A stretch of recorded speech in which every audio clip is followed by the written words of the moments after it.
Well, there's only been two games so far this week in the Ontario Hockey League, but man, oh man, they've been some good games. You had the 3-1 score between the London Knights and the Kitchener Rangers. Such a tight game. Easton Count, of course, extending his point streak with that empty net goal. But then last night, I did not expect to see as many goals as we did between the Erie Otters and the Brampton Steelheads, as Jack Ivankovic and Noah Erliden in goal, two of the best goaltenders in the Ontario Hockey League going at it. And Erie ended up putting 7 goals into the back of the net. Of course, Brampton, they've been struggling a little bit of late. I might do a video coming up taking a bit of a deep dive as to how these Steelheads have been playing. Is right now they're on the outside looking in when it comes to the playoff picture, but man, oh man, those Erie Otters looking like the real deal in the Western Conference. And then, of course, we got 2 big games tonight. The Barrie Colts visiting the Windsor Spitfires, so 2 division leaders going head-to-head at the WFCU Center. And also the big game, I think, to watch, too, is Niagara against the Sioux Greyhounds.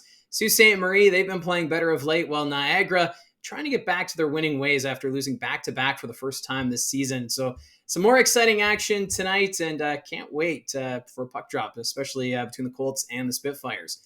Now, the reason for this video, we have a couple of news items to talk about. Now, these aren't earth-shattering news items. These are kind of fun, and we're going to start with the Brantford Bulldogs, who released yesterday a video showing their throwback jerseys that they're going to wear this weekend. They're calling it a retro weekend, as they look back to their history of the Brantford Alexanders. So the jersey, not the same as what they wore when the Alexanders were in the Ontario Hockey League, but very close, especially with the maple leaf. And then, of course, you got the B in the middle for Brantford instead of the A for the Alexanders. Or I guess the B could also be for the Bulldogs, but still a very nice touch. My only concern is that these look like screen printed jerseys. I know that it's not cheap to make a brand new jersey, a third jersey or whatever, but that's probably my only concern, because I think these do look great. If they had an actual crest on the front and just instead of being the screen print, I think this would be an amazing third jersey going forward for the Brantford Bulldogs, especially now that we know this team looking to stay in Brantford long term, as they're going to be building that brand new 5,000 seat arena next to the current location. But I think this is a great gesture.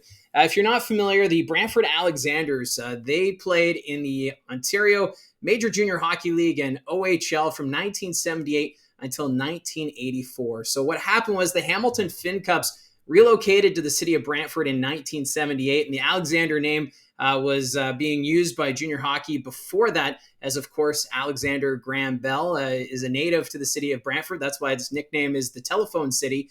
And so they decided on the Brantford Alexander's name. They didn't last too long. They ended up moving back to Hamilton in 1984. So they would be then known as the Hamilton Steelhawks when they go back to the Hammer. But I know it was a short blip on the history of the Ontario Hockey League, the Brantford Alexanders, but it is nice to have the OHL back in the city of Brantford. This is their second season, and I know the fans of Brantford have embraced this team quite well, and even the city council with that brand new arena on the horizon. So still, I think this is a great nod to the history of junior hockey in the city of Brantford, and can't wait to see these jerseys in action. Maybe we'll see a more a third jersey in the future, throwing back to the Alexander's name, because I do love the throwback jerseys. I know it's for nostalgia that teams do it. You see the London Knights with the Spider Knight from the 90s. They brought that jersey back as a third. We had the Sudbury Wolves during their 50th anniversary season, I believe, where they had the green Sudbury Wolves jersey, throwing back to their original days. And even the Kitchener Rangers, when they brought back Tex, it was the logo from the 1990s that they had, I believe it was just last year for one game. I may be wrong on that, but still, it's really cool when you see these old logos come back, or even just a new take on an old look. So fans in Brantford in for a treat this weekend. They're going to wear it twice, these retro jerseys. Not sure if they're going to be selling them to the public or if it'll just be an auction. Those details have not yet been released, but still some pretty cool stuff with the Brantford Bulldogs this weekend. And the other neat news item that came out is out of Sudbury, as the Sudbury Wolves, they are owned by Dario Zulich, and if you're not too familiar with the city of Sudbury, there's a water tower that overlooks the downtown, as you see in the image here beside me. And there's been a lot of questions as to what to do with this water tower for years, as it's some would call it an eyesore, some would say it's got a lot of possibilities for development.